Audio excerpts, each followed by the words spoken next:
వి gold trusted gold buyers తాకట్టులో ఉన్న బంగారాన్ని విడిపించి ఈ రోజు ఉన్న మార్కెట్ ధరకే కొనబడును. మరిన్ని వివరాలకు సంప్రదించండి 7771077720. విజయనగరం జిల్లాలో ప్రస్తుతం టీడీపీ పరిస్థితి ఏంటి? ప్రస్తుతం ఉన్నటువంటి నాయకులు పరిస్థితులు ఎలా ఉన్నాయి? ఇక్కడ ఉన్నటువంటి రాజకీయ సమీకరణలు ఎలా ఉన్నాయి? ఈ అంశం పైన మనతో పాటు మాట్లాడడానికి జిల్లా అధ్యక్షులు కిమిడి నాగార్జున గారు మనతో పాటు ఉన్నారు. ఆయనతో మాట్లాడి మరిన్ని వివరాలు తెలుసుకునే ప్రయత్నం చేద్దాం. సార్ చెప్పండి సార్, ముఖ్యంగా చూసుకుంటే టీడీపీ పార్టీ పరంగా చూసుకుంటే ఏ విధంగా అభివృద్ధి పదంలో ముందుకు వెళ్తుంది? ప్రస్తుతం చూసుకుంటే ప్రతి గ్రామానికి కూడా ప్రతి దగ్గర కూడా కార్యకర్తలు అయితే ఉన్నారు. ప్రస్తుతం కూటమి ప్రభుత్వం ఏర్పాటయ్యి సంవత్సరం పూర్తయినా కొన్ని దగ్గరలో అయితే ఇప్పుడు కూడా వినిపిస్తున్న పరిస్థితి కనిపిస్తుంది. మా పనులు జరగట్లేదు, మా పరిస్థితి ఏంటి అని అడుగుతున్నారు. దీని పట్ల ఏ విధంగా స్పందిస్తారేంటి? టీడీపీ పార్టీ అయితే ఏకదం ఫస్ట్ క్లాస్గా ఉందండి. జిల్లా మొత్తం మీద కూడా ఉమ్మడి జిల్లా తీసుకోండి, విజయనగరం పార్లమెంట్ తీసుకోండి, 100% అన్ని సీట్లు కూడా కూటమి ప్రభుత్వం కొట్టడం అనేది జరిగింది. బీజేపీ జనసేనలు పోటీ చేసిన దగ్గర కూడా టీడీపీ క్యాడర్ అందరూ కూడా తమ భుజాల మీద బాధ్యతలు వేసుకుని ఆ క్యాండిడేట్లు గెలవడంలో కూడా వారికి భారీ మొత్తంలో మెజార్టీలు రావడంలో కూడా మా వాళ్ళందరూ కీలక పాత్ర పోషించడం అనేది జరిగింది. మరి ఈ సంవత్సరంలో కనుక మనం చూసుకున్నామంటే ఎప్పుడూ కూడా కనీ విని ఎరగని రీతిలో సంక్షేమ పథకాలన్నీ కూడా జరుగుతున్నాయి. ఎలక్షన్ మేనిఫెస్టోలో పెట్టిన అంశాలన్నీ కూడా 80% ఇప్పటికే పూర్తవడం అనేది జరిగింది. చంద్రబాబు నాయుడు గారు ఒకే ఒక మాట చెప్తున్నారు, ప్రజలకు సుపరిపాలన అందించడం కన్నా కూడా మనకి మించిన ధ్యేయం లేదు. గత 5 సంవత్సరాలు కూడా జగన్మోహన్ రెడ్డి ఎన్నో ఇబ్బందులు ప్రజలందరికీ గురి చేశారు. వాళ్ళందరినీ కూడా ఇప్పుడు స్టెబిలైజ్ చేస్తూ, వాళ్ళందరికీ కూడా శాంతి భద్రతలు కలిగిస్తూ, వాళ్ళందరికీ కూడా మంచి జీవన ప్రమాణాలు ఇవ్వాలనే ఈరోజు చంద్రబాబు నాయుడు గారు ముందుకెళ్తున్నారు. మనం తీసుకున్నట్లయితే ఈ రోజున పోలవరం మళ్ళీ పరిగెడుతుంది, అమరావతి పనులు మళ్ళీ వేగవంతం అయ్యాయి. చంద్రబాబు నాయుడు గారు వచ్చిన వెంటనే పాడైపోయిన రోడ్లన్నీ కూడా మనం మళ్ళీ మరమ్మతులు చేసుకోవడం అనేది జరిగింది. ప్రతి నియోజకవర్గంలో కూడా అన్నా క్యాంటీన్ ఓపెన్ అయింది. ప్రతి నియోజకవర్గంలో కూడా ఇండస్ట్రియల్ పార్క్ అనేది ఓపెన్ అయింది. అన్ని రకాలుగా కూడా అభివృద్ధి మీద తెలుగుదేశం పార్టీ దృష్టి పెడుతుందండి.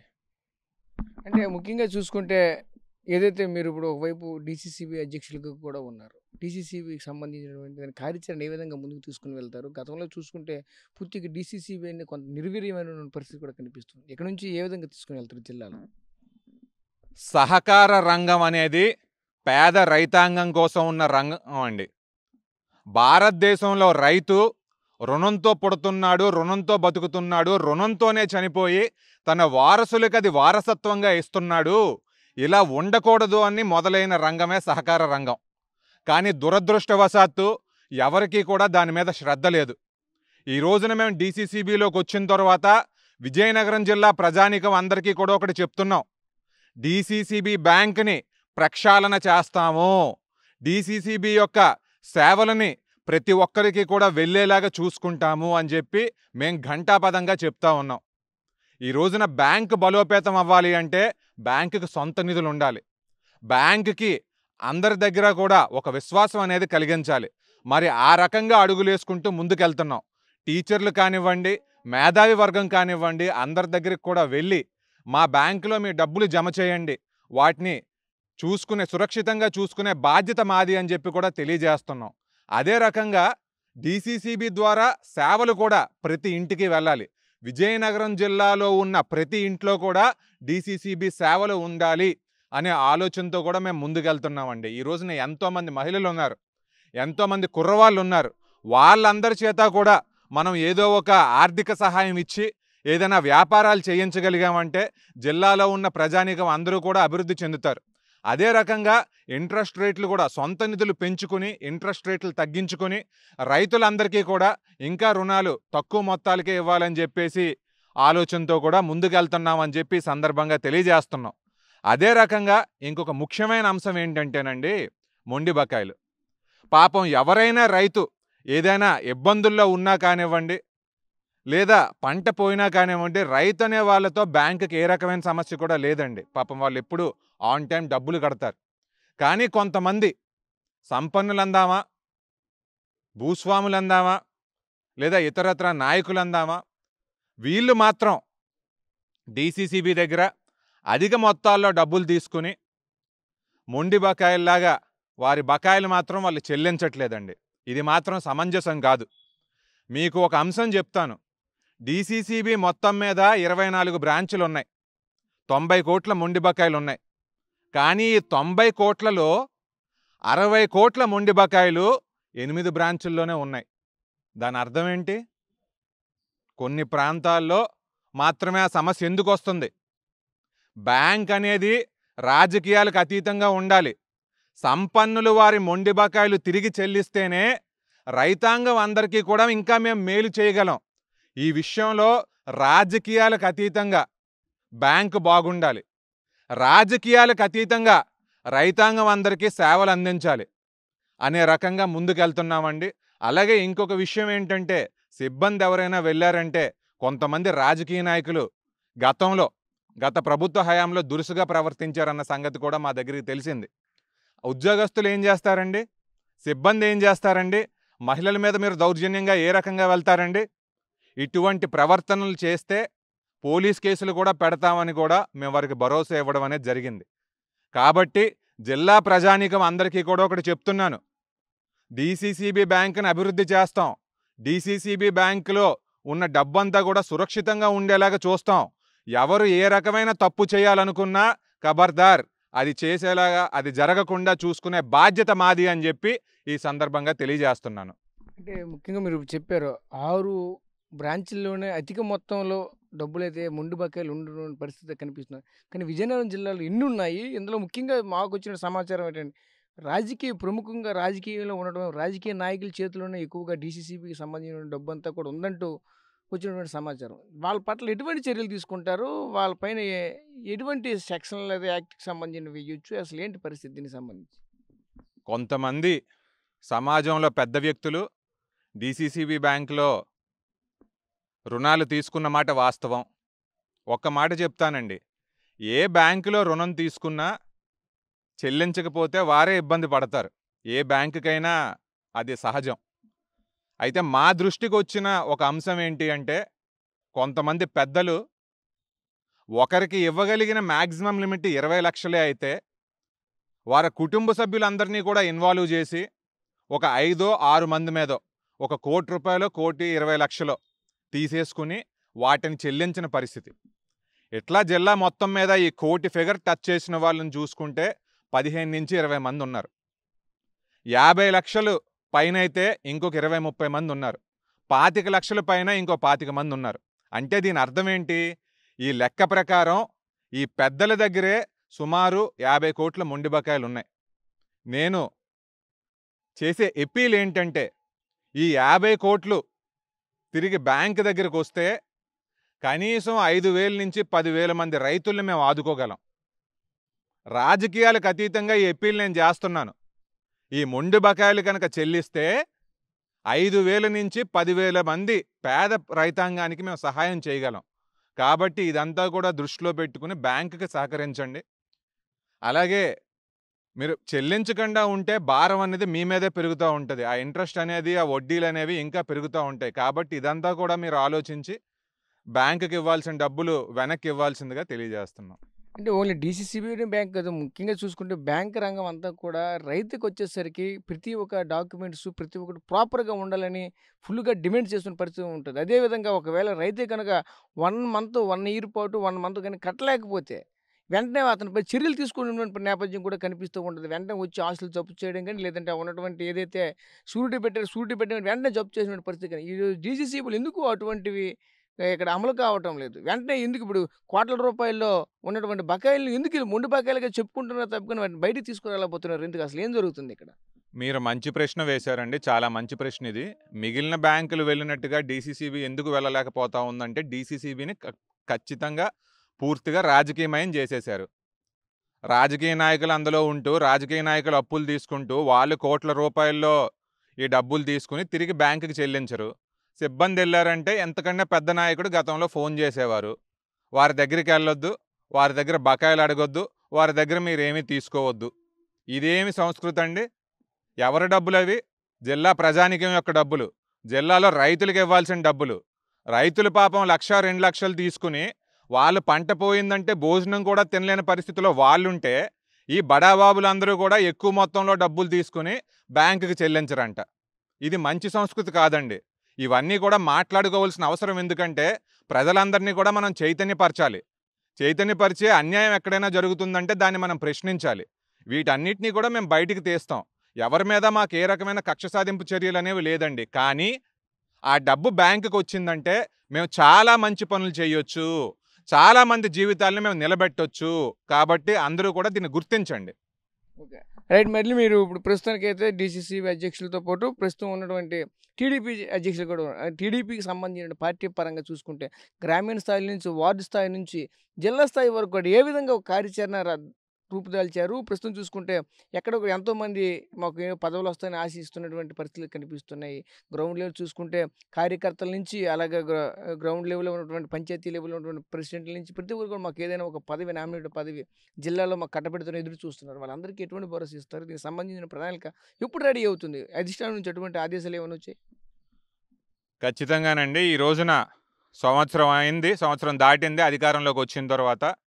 ఎలక్షన్ అయిపోయిన వెంటనే కూడా ఒక పార్టీ అధ్యక్షుడిగా నేను ఎమ్మెల్యేలందరితో కూడా మాట్లాడి వాళ్ళలో ఉన్న యాక్టివ్ నాయకులు, యాక్టివ్ కార్యకర్తలు ఎవరని చెప్పి వాళ్ళ ద్వారా ఒక రిపోర్ట్ మీదకి పంపించడం అనేది జరిగింది. అలాగే 4 సంవత్సరాలు నేను అధ్యక్షుడిగా, అపోజిషన్లో 4 సంవత్సరాలు, అధికారంలో 1 సంవత్సరం. ఇప్పటికీ ఆ అపోజిషన్లో ఉన్నప్పుడు వీరోచితంగా పోరాడిన నాయకులందరి పేర్లు కూడా నేను అధిష్టానం దృష్టికి తెలియజేయడం జరిగింది. వీరిలో పోరాట పటిమ ఉందని కొందరు, వీరిలో నాలెడ్జ్ అనేది ఉంది, వీళ్ళని పార్టీకి ఏదో ఒక రకంగా ఉపయోగించుకోవచ్చని ఇంకొందరిని, యువత కొందరు యాక్టివ్గా ఉన్నారని, మహిళలు కొందరు యాక్టివ్గా ఉన్నారన్న పేర్లు కూడా నేను మీదకి పంపించడం అనేది జరిగింది. అదే రకంగా తెలుగుదేశం పార్టీ అధిష్టానం కూడా చంద్రబాబు నాయుడు గారు అవనివ్వండి, నారా లోకేష్ గారు అవనివ్వండి, పనితనం మీద ఖచ్చితంగా పదవులు ఇవ్వడం అనేది జరిగింది. ఈ రోజున మా పార్లమెంట్లో గురజాపు రాము గారు అని చెప్పేసి హెచ్చర్లో ఉన్నారు. ఆయన రజక సామాజిక వర్గానికి సంబంధించి అపోజిషన్లో ఉన్నప్పుడు గ్రామాలకి వెళ్ళి ఆ ఊర్లో ఉన్న 10 మందో 20 మందో రజకులందరి దగ్గరికి వెళ్ళి వాళ్ళందరినీ కూడా చైతన్యపరిచారు.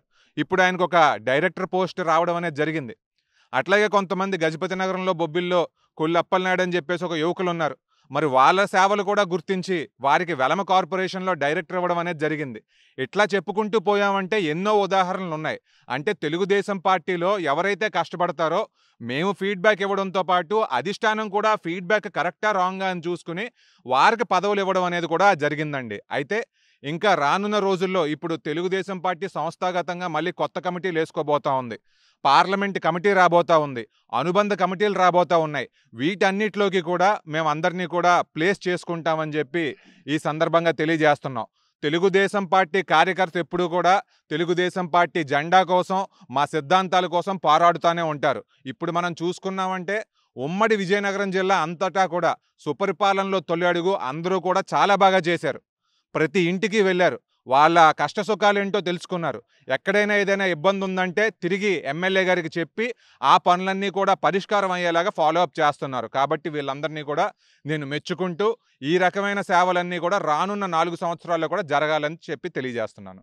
అంటే మీరు ఇప్పుడు చెప్పారు గత 4 సంవత్సరాలు, అంటే పొజిషన్లో కూడా 4 సంవత్సరాల పాటు ఇక్కడ అధ్యక్షుడిగా ఉన్నాను, సంవత్సరం పాటు ఇప్పుడు అధ్యక్షుడిగా ఉన్నాను. అంటే 5 సంవత్సరాలు కంప్లీట్ అయింది. రానున్న రోజుల్లో మీ పదవి నుంచి వైదొలిగి వేరే కొత్త వ్యక్తికి వచ్చే అవకాశాలు కూడా కనిపిస్తూ ఉంటాయి. అయితే ఇదే క్రమంలో మీకు 5 సంవత్సరాలు ఉన్నటువంటి అపారమైన అనుభవం ఏదైనా కనిపించిందా? ఏదైనా మీరు చెప్పుకోదగినటువంటి విషయాలు ఏవైనా ఉన్నాయా? ఖచ్చితంగానండి. ఈ 5 సంవత్సరాలు నాకు ఖచ్చితంగా ఒక మధురానుభూతే. ఇప్పుడు అధికారంలో ఉన్నదానికన్నా అపోజిషన్లో చేసిన 4 సంవత్సరాలు కూడా అవి మర్చిపోలేం. ఎందుకంటే ప్రజల తరపున నిల్చున్నాం, ప్రజల తరపున పోరాడాం. ఈ జిల్లాలో ఎక్కడ ఏ ఇబ్బంది వచ్చినా అక్కడికి వెళ్ళాం, హాజరయ్యాం. కష్టాల్లో మనకు తెలిసేది ఏంటంటే ప్రజల యొక్క ఇబ్బందులు ఏంటనేవి తెలుస్తాయి. కార్యకర్తలు ఎంత త్యాగం చేశారనేది కూడా అపోజిషన్లో ఉన్నప్పుడు తెలుస్తుంది. గర్వంగా నేను చెప్పగలిగేది ఏంటంటే ఎంతోమంది మంచి నాయకులతో పోరాటాలు అనేవి మేము చేయడం అనేది జరిగింది. ఎంతోమంది మంచి కార్యకర్తలు ప్రజల పక్షాన నిలవడం అనేది జరిగింది. మనం తీసుకున్నామంటే రామతీర్థంలో ఎంత పెద్ద ఇష్యూ జరిగిందండి. జిల్లాలో ఏ ఒక్క నాయకులైనా తగ్గారా? విజయసాయిరెడ్డి విజయనగరం వస్తే అక్కడ ప్రతిఘటించింది, రాష్ట్రంలో మొత్తం మీద కూడా మొదట ప్రతిఘటించింది విజయనగరం జిల్లాలో. బొబ్బిలి గ్రోత్ సెంటర్లో ఇబ్బంది అయితే అక్కడికి వెళ్ళి కూడా మేము పోరాటం చేయడం అనేది జరిగింది. ఈ ప్రభుత్వంలో ఉన్న వ్యక్తులు కానివ్వండి, మన జిల్లాలో ఉన్న మంత్రులు కానివ్వండి, ఎక్కడ ఏ రకమైన స్కామ్ జరిగినా అవన్నీ కూడా మేము బయటికి తీసుకురావడం అనేది జరిగింది. అయితే అన్నిటికీ మించి మా చంద్రబాబు నాయుడు గారిని అరెస్ట్ జరిగినప్పుడు ప్రతి సామాన్య కార్యకర్త, ప్రతి సామాన్య యువకుడు, మహిళ అందరూ కూడా రోడ్డు మీదకు వచ్చి ఏ రకమైన పోరాటాలు చేశారో ఇవన్నీ కూడా మేము మర్చిపోలేని సంఘటనలని చెప్పి ఈ సందర్భంగా తెలియజేస్తున్నాం. అలాగే ముఖ్యంగా 164 సీట్లు వచ్చాయండి రాష్ట్రం మొత్తం మీద 175లో. మరి ఆ రకంగా సీట్లు వచ్చాయంటే ప్రతి కార్యకర్త కూడా తన సర్వం వదిలేసుకుని ఎన్నో త్యాగాలు చేసి రోడ్డు మీదకు వచ్చి పార్టీ కోసం పోరాటం చేసి ప్రజల్ని చైతన్యపరిచారు కాబట్టే ఈ విజయం అనేది దక్కింది. ఆ విజయంలో మనం 100% కొట్టామనేది కూడా నాకు చాలా పెద్ద సంతోషం. అంటే మీరు ఇప్పుడు చెప్పారు అపోజిషన్లో ఉండేటప్పుడు ఎన్నో పోరాటాలు చేసాం, ఎంతో కష్టపడ్డామని చెప్పారు. ఇప్పటికీ కూడా చూస్తే జిందాల్ కంపెనీకి సంబంధించినటువంటి రైతులు ఆవేదన అయితే కనిపిస్తూ ఉంటుంది. అదేవిధంగా గ్రోత్ సెంటర్ సంబంధించిన రైతులు కూడా కొంతమందికి ఇప్పటికి కూడా డబ్బులు పడలేదంటూ కూడా మరొక వైపుతో చెప్పుకొస్తున్న పరిస్థితి కనిపిస్తుంది. అదేవిధంగా ముఖ్యంగా మన జిల్లాలో ఉన్నటువంటి ఫెర్రో ఎలస్ ఇండస్ట్రీస్ ఏవైతే పూర్తిగా అన్నీ కూడా మూతపడిన పరిస్థితి కనిపిస్తుంది. అదేవిధంగా ఉన్నటువంటి జనపనార సంబంధించి ప్రతివన్నీ కూడా చాలా ఇబ్బందులు ఎదుర్కొన్నారు. మీరు ఇప్పుడు సంవత్సరం కూటమి ప్రభుత్వం ఏర్పడే సంవత్సరం దీనికి సంబంధించి ఎటువంటి కార్యాచరణ ముందుకు తీసుకుని వెళ్ళారు? ఏమండి, ఇప్పుడు మీరు చెప్పిన గ్రోత్ సెంటర్ అవనివ్వండి, జిందాల్ అవనివ్వండి, ప్రభుత్వం ఖచ్చితంగా వాటిని అన్ని కోణాల్లో కూడా చూస్తూ ఉంది. వాటికి సంబంధించిన ఏ రకమైన అంశాలకైనా కానివ్వండి మంత్రి గారు, లోకల్ శాసనసభ్యులు మాట్లాడడమే సబబు. అది మొదటి అంశం. రెండోది ఇండస్ట్రీస్ పరంగా మనం చూసుకున్నామంటే నాకు కూడా మీరు చెప్పిన జూట్ ఇండస్ట్రీ మాకు కూడా ఉంది. మేము కూడా 2 ఫ్యాక్టరీల నుంచి ఈ రోజున ఒక ఫ్యాక్టరీ నడుపుతూ ఉన్న పరిస్థితి. ఆ ఒక ఫ్యాక్టరీలో కూడా ఇంచుమించు 50 or 60%తో మాత్రమే నడుపుతూ ఉన్న పరిస్థితి. ఇవన్నీ ఏంటంటేనండి, ఒక ఇండస్ట్రీ మనం తీసుకున్నామంటే నేషనల్ లెవెల్, ఇంటర్నేషనల్ లెవెల్లో ఉన్న పరిస్థితులకు అనుగుణంగానే రన్ అవుతాయి. స్టీల్ ఇండస్ట్రీ తీసుకున్నామంటే ఇన్పుట్ కాస్ట్ చాలా పెరిగిపోయింది. చైనా నుంచి, రష్యా నుంచి దిగుమతులు చాలా తక్కువకు వస్తున్నాయి. అటువంటప్పుడు మన దగ్గర ఉన్న వ్యాపారస్తులందరూ కూడా ఇబ్బంది పడతారు. అదే రకంగా జూటుకు సంబంధించి బంగ్లాదేశ్ నుంచి చాలా తక్కువ మొత్తాలకే ఇక్కడికి వచ్చేస్తున్నాయండి. కాబట్టి ఆ రకమైన ఇబ్బందులు అయితే ఉన్నాయి. అయితే రాష్ట్ర ప్రభుత్వం ఈ అంశాలన్నింటినీ కూడా చాలా ముఖ్యంగా చూస్తూ ఉంది, చాలా లోతుగా పరిశీలిస్తూ ఉంది. ఈ ఇండస్ట్రీస్ని మళ్ళీ రివైవ్ చేయడంతో పాటు కొత్త ఇండస్ట్రీస్ సర్వీస్ రంగంలోకి, మ్యానుఫ్యాక్చరింగ్ సెక్టార్లోకి కూడా వెళ్ళేలాగా ప్రణాళికలు వేసుకుంటా ఉందని చెప్పి ఈ సందర్భంగా తెలియజేస్తున్నాను. Okay sir, thank you.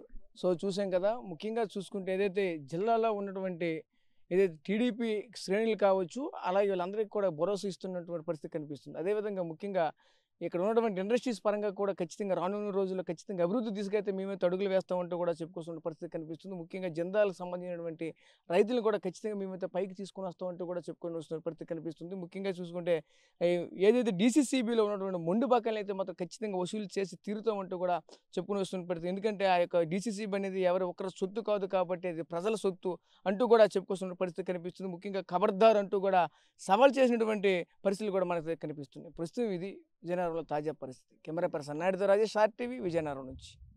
తెలుగులో న్యూస్ కి ఫాస్టెస్ట్ యాప్ ఇప్పుడు టోటలీ న్యూ అవతార్లో జస్ట్ 5 seconds లో కంప్లీట్ న్యూస్. సోషల్ మీడియాలో ట్రెండ్స్ కి వన్ స్టాప్ సొల్యూషన్.